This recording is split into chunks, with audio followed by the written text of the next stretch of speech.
이 바울이 오늘 우리에게 주신 말씀은 바울이 전파하는 자와 또 사도로 세우심을 받는 것이 무엇을 위함인가, 여기에 대해서 가르쳐주고 있죠.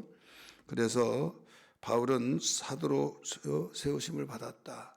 또 복음을 전파하는 자가 되었는데 이것은 하나님이 나를 세우셨다, 이거예요. 그래서 무엇보다도 이 부르심을 받는 목적이 분명한 만큼 우리가 항상 예수 믿으면서 예수 믿는 목적이 무엇인가, 하나님이 그 수많은 사람들 가운데서 택하여 부르시고 예수 믿어 하나님의 자녀가 되어지게 된 것은 그 목적이 무엇인가, 이것을 알아야만 됩니다. 큰 의미적인 면에서는 찬송을 받기 위해서, 영광을 돌리기 위해서 그냥 암기식으로 그냥 멍하고 이 퀴즈 문제 대답하듯이 이런 식으로 하면 안 된다 이거죠. 왜? 찬송을 부르기 위해서 나를 택하셨고 만드셨고 또 다시 이 죄를 지어서 하나님이 우리를 부르시는데 그것을 회복하기 위해서 했다. 이건 다 맞다 이거예요. 또 영광을 위해서 지었다. 그런데 죄 때문에 상실되고 무너졌기 때문에 예수님이 나를 위해서 십자가에 못 박혀 죽으시고 또 나를 위해서 구원해 주신 예수 그리스도의 피 흘리심의 모든 그 목적이 무엇이냐, 이걸 회복하기 위해서 맞다 이거예요. 그러나 구체적인 면을 알지 못하면 어떤 것도 이루어지지 않습니다. 내가 부산을 가야 하는데 라고 하면서 부산을 가야 되는데 그냥 머리에 생각만 하고 있으면 안 되고 KTX로 가야 하는지 자가용으로 가야 하는지 그냥 일반 어떤 고속버스로 가야 하는지 여러 가지 택시로 가야 하는지 그런 구체적인 계획이 나와야 된다. 그러면 몇 시에 가고 몇 시에 어디에 또 도착하면 어떤 일을 하고 이런 모든 것이 나와야 하듯이 영광을 위하여 찬송을 부르기 위해서 나를 부르셨다. 이렇게 어떤 큰 의미적인 면에서만 말하지 말고 여기에서 부르심을 받는 확신을 가지고 우리가 살아야 된다 이죠. 그러면 영광을 받고 찬송을 받는 것. 다시 말해서 이렇게 창조했는데 죄를 지음으로 인간이 죄인된 상태에서 모든 걸 망가졌죠. 여러분 부산 가려고 하는데 내가 계획을 다 세워놓고 모든 준비했는데 거기에서 인신매매단에 걸려들었어요. 그러면 거기에 빠져버렸으면 갈 수 있어요, 없어요? 갈 수가 없죠. 아무리 좋은 생각을 가지고 목적을 이루려고 하지만 안 된다 이거죠. 이것이 아담의 죄로 인하여서 인간이 죄인 되었던 것을 예로 들어 말한 거예요. 그러면 여기서 가려면 어떻게 하냐? 여기서 어떤 자가 그걸 알고 눈짓을 했고 또 뭔가 애처로움과 끌려가고 있는데 다정다감하게 하는 것 같은데 뭔가 석연치 않은 일이 느낌이 있다 이거죠. 그래서 그를 완전히 그를 기호시키고 끄집어냈다 이거예요. 그것이 예수 그리스도의 피 흘려 죽으심으로 인하여서 모든 것을 해결해 놓은 거죠. 그렇기 때문에 그렇게 하면 원래 택하신 목적을 우리는 이제는 거기서 끄집어낸 목적을 우리는 알고 본연의 힘으로 감당해야 된다 이거죠. 그러나 많은 사람들이 예수 믿는 목적을 모르기 때문에 자기의 행복을 위하여, 근데 행복의 목표 설정을 알지를 못해요. 행복이 뭐냐? 세상 예수 믿기 전에 생활했던 거, 돈 많고 건강하고 또 자식 잘 되고 사업 잘 되고 그러면 행복하다. 그러니까 예수 믿더라도 20년 30년 교회 다니면서도 기도가 변하지도 않고, 기도가 안 변하니까 생활이 안 변하는 거죠. 기도가 안 변하니까 항상 이방인들도 기도했던 그 기도가 똑같으니까, 그래서 예수님이 이 땅에 오셔서 가르칠 때 첫 번째 사역이 어떤 사역이에요? 마태복음 5장에서 6장 7장까지 사역이었잖아요. 거기에 가르쳐준 것이 기도에 대해서 가르쳐줬잖아요. 너희는 이렇게 기도하라 가르쳐 주셨고, 그의 나라와 그의 의를 구하라. 이방인들과 같이 먹을 거 입을 거 마실 거 그것만을 위해서 기도하지 말아라. 그것은 아버지가 자식에게 죽지 않기 위해서는 다 알아서 해준다. 어린아이가 이것 주세요 저것 주세요 그럴 때 아니다 이거죠. 젖 먹을 때 젖을 주고 또 이유식 할 때는 이유식을 해주고 또 단단한 음식을 먹을 때는 단단한 음식을 해주고 그런다 이거예요. 오직 잘만 자라달라 이거예요. 건강하게만 자라달라. 근데 건강하게 자라서 이제 기도할 때는 내 뜻을 알았으니까 거기에 맞춰서 네가 살게 해서 기도하라 이거예요. 그래서 이방인들과 같이 기도하지 말아라. 그럼에도 불구하고 20-30년 다녔더라도 그 기도가 처음에 교회 나와서 기도할 때나 똑같다 이거예요. 예수님 믿는 사람과 믿지 않는 사람과 똑같다 이거예요. 그러다 보니까 변화가 되지 않고 내가 목적이 이루어지지 않으면 시험 들지 말라고 기도했는데 기도하면서 시험 드는 사람이 있는데 이것은 문제가 있지 않느냐 이거죠. 그래서 우리가 세우심을 받는 목적, 하나님이 택하신 목적, 나를 부르신 목적 이게 무엇인가를 확실히 알아야 된다 이거죠. 바울은 결론적으로 말해서 복음 전파하는 자와 또 여기에서 예수 그리스도의 사도로 세우심을 받았다. 그 목적을 바로 알고 움직여 나갔다 이거죠. 그렇다면 나는 죄종도 아니고 나는 일반 평신도인데 나는 내가 사도인가 이렇게 생각하지만 여러분 원어에 보면 사도, 제자, 또 전도자 똑같은 말이에요. 보내심을 받은 자라는 뜻이에요.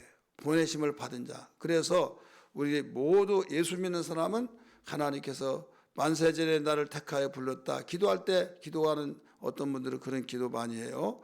여러분들도 그러지 않습니까? 그런데 만세전에 택하여 불렀다. 그러면 택하여 부르신 그 목적을 알고 기도하지 않겠느냐 이거죠. 나를 부르신 목적이 뭐냐? 여러분 값비싼 일들을 귀한 사람에게 일반 사람이 했던 것을 요청하면 이것을 들어주려고 하지 않고 큰 것 말하라, 큰 것 말하라 이렇게 말하잖아요. 예를 들어서 자기 집안에서 자기의 절친이 어떤 정말 관직에 아주 일반 사람은 만날 수도 없는 고위직에 있다. 고위직에 있다 이거죠. 국무총리에 있다, 장관에 있다. 그러면 그 사소하게 건빵 달라고 하고 또 뭐 달라고 하면 이게 상식에 맞냐 이거죠. 이런 것 달라고 이런 것 말하지 말아라. 이건 얼마든지 사 먹을 수 있지 않느냐. 그런데 왜 그런 것 가지고 말해서 신경 쓰게 만드냐 이거예요. 거기에서 일반 사람들이 하지 못하는 것들을 그런 이야기를 해서 내가 합당하면 내가 이거 해주고 합당치 못한 것은 내가 이거 할 수 없다. 이거 법이 있다 이거죠. 그래서 우리는 그에 따라와 그의 의를 이것은 암송은 하는데 실천에 옮기지 않는다 이거죠. 그래서 여기에 가르쳐준 바울이 내가 복음 전파하는 자로 이방인의 사도로 세우심을 받았다. 그러면 그 세움을 받은 것이 뭐냐? 이것을 위해서 하나님이 복음 전파하는 자로 또 이방인의 사도로 그 세우심을 받았다. 이렇게 가르쳐 줬어요. 5절 말씀 보면 나옵니다. 5절 말씀 보면 이런 말씀이 나오죠. 하나님은 한 분이시요 또 하나님과 사람 사이의 중보자도 한 분이시니 곧 사람이신 그리스도 예수라 이렇게 나오죠. 하나님은 한 분이신 사실과 하나님과 인간 사이의 중보자도 한 분이라는 사실을 전하기 위해서 나를 바로 부르셨다라고 이걸 알아야 합니다. 나를 택하시고 부르셨다 이걸 전하기 위해서. 그래서 구원받은 자로서 나를 구원시키기 위해서 나를 택하셨다. 이제 구원받았으면 업그레이드가 돼야잖아요. 업그레이드. 구원받은 사실, 나를 구원하시기 위해서 예수님이 이 땅에 오셨고 주 예수님이 나를 부르셔서 이제 구원받았다. 그는 완성 끝났습니까? 이제 거기에서 해야 할 일이 있다 이거죠. 그 일이 뭐냐? 바로 여기에서 하나님이 한 분이다. 오늘날 하나님이 여러 하나님이 있는 걸로 생각하고 생활하는 사람이 있어요. 그래서 그 사람은 어떤 사람이냐면 모든 사람들이 믿는 신 똑같이 우리는 여겨야 된다. 어떤 누구와 같이 내 종교가 중요하면 다른 사람 종교도 중요하다. 이런 논리를 펴서 말하는 거고 있어요. 여러분 남의 종교를 무시한 건 아니잖아요. 분명히 알아야 할 것은 사실을 사실대로 말해라 이거죠. 중보자는 한 분밖에 없다 이거예요. 따라서 합시다. 중보자는 한 분밖에 없다. 하나님과 인간 사이의 그 중보자는 하나님과 그 하나뿐이 없는데 그분이 사람으로 오신 예수 그리스도다라고 일러주었어요. 다른 중보자가 없다 이거죠. 이 사실을 알리기 위해서 나를 부르셨다. 이게 뭐예요? 전도죠. 그렇기 때문에 주님은 지상명령을 이를 위해서 우리에게 명령하신 거예요. 교회가 세워진 목적이 이것입니다. 먼저 우리를 택하시고 부르신 목적이 이것입니다. 그래서 전도하지 아니하고 또 거기에 관심이 없고 나하고는 관심 없다 이렇게 생각한 사람들은 여러분 하나님의 기뻐하심을 입을 수가 없어요. 하나님이 그 보좌에서 통곡하시면서 언제 내 아들이 내 딸이 철날고 하면서 그 기도하고 있다는 것을 알아야 될 줄 믿기 바랍니다. 그러므로 어떤 일이 있더라도 나를 부르신 목적은 하나님은 한 분이시다. 한 분인데 그분이 이 세상을 창조하시고 이 세상에 사랑을 그 사랑으로 보내신 그 하나님 아버지시고 이 땅에 오신 예수 그리스도는 하나님과 인간 사이의 중재 역할을 하는 중보자이신 분이시다. 이걸 전하기 위해서 나를 부르셨다. 바울은 이렇게 가르쳐주고 있어요. 여러분 천주교는요 중보자가 마리아가 중보자라고도 말합니다. 예수도 중보자, 마리아도 중보자. 근데 예수가 중보자라는 것은 강조를 하지 않고 마리아가 중보자라고 말하는데 어떤 논리를 표하냐? 바로 이 직접 그 아들이 왕인데 왕에게 말을 못하고 어머니에게 가서 말하면 어머니가 가서 이야기하면 거기에 말을 잘 들어주지 않겠느냐. 효도하니까 여러분 육신의 생각은 사망이요 영의 생각은 생명과 평안이에요. 육신의 생각으로 풀어나갈 일이 아니에요. 그러다 보니까 마리아에게 기도한다. 마리아의 기도 이러면 얼마나 많습니까? 사도행전 4장 12절의 말씀 보면 다른 그 이름으로는 구원은 얻을 만한 이름이 없나니 오직 예수 그리스도의 이름밖에 없다고 가르쳐 주셨어요. 그래서 분별하여서 우리가 그 나를 하나님이 부르신 목적은 그 하나님은 한 분이다. 이 한 분이라는 것은 그 뭐냐면 스스로 계신 분을 말하고 있어요. 스스로 계시고 바로 영원하실 분은 한 분밖에 없다 이거죠. 오늘날 자기 나름대로 이것이 하나님이다 이게 하나님이라는 사람 다 죽었잖아요. 다 죽고 여러분 이 죽은 신을 섬기고 있고 그 이 귀신을 섬기며 이 미신을 섬기며 이 사람들이 하나님이라고 하지만은 죽은 자들이에요. 다. 그리고 예수님 오실 때 모든 건 다 끝나버리고 그들은 마귀도 그 세상신 사람들이 믿고 있는 신인데 이건 허상의 신이요 결국 존재하고 있으나 아무 가치 없는 신이요 피조물입니다. 스스로 계신 분은 하나님 한 분밖에 없는 걸 다시 한번 믿기 바랍니다. 그리고 중보자는 하나님이 정하신 때가 딱 되니까 거기에서 이 땅에 오셨는데 그분이 사람이신 예수 그리스도라고 가르쳐주고 있어요. 여기에 우리는 이 사실에 변함이 없어야 될 줄 믿습니다. 확신이 있어야 될 줄 믿습니다.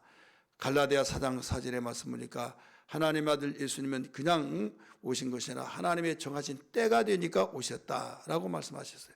하나님의 치밀한 계획 속에서 오신 것을 기억하면서 이 예수 그리스도가 우리를 위해서 피 흘려주시기 위한 대속물로 주기 위해서 오셨다라고 일러주고 있잖아요.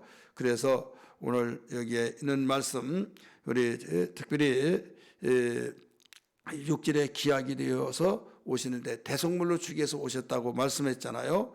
이를 위해서 세우심을 받았다 이렇게 나오잖아요. 7절 보세요. 이를 위하여 내가 전파하는 자와 사도로 세우심을 입은 것은 참말이요 거짓말이 아니다.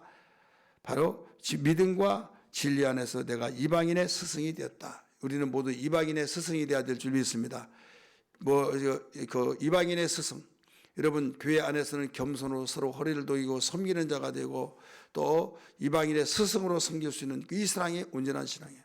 이방인의 스승이 되지 못하면 여러분 전도를 하지 않았다는 것이고 이방인의 스승이 되지 않았다고 하는 것은 여러분 나를 부르신 목적을 내가 외면하고 있다는 사실입니다. 우리는 다음 주에 그 제2차 새생명 전도 축제가 일어납니다.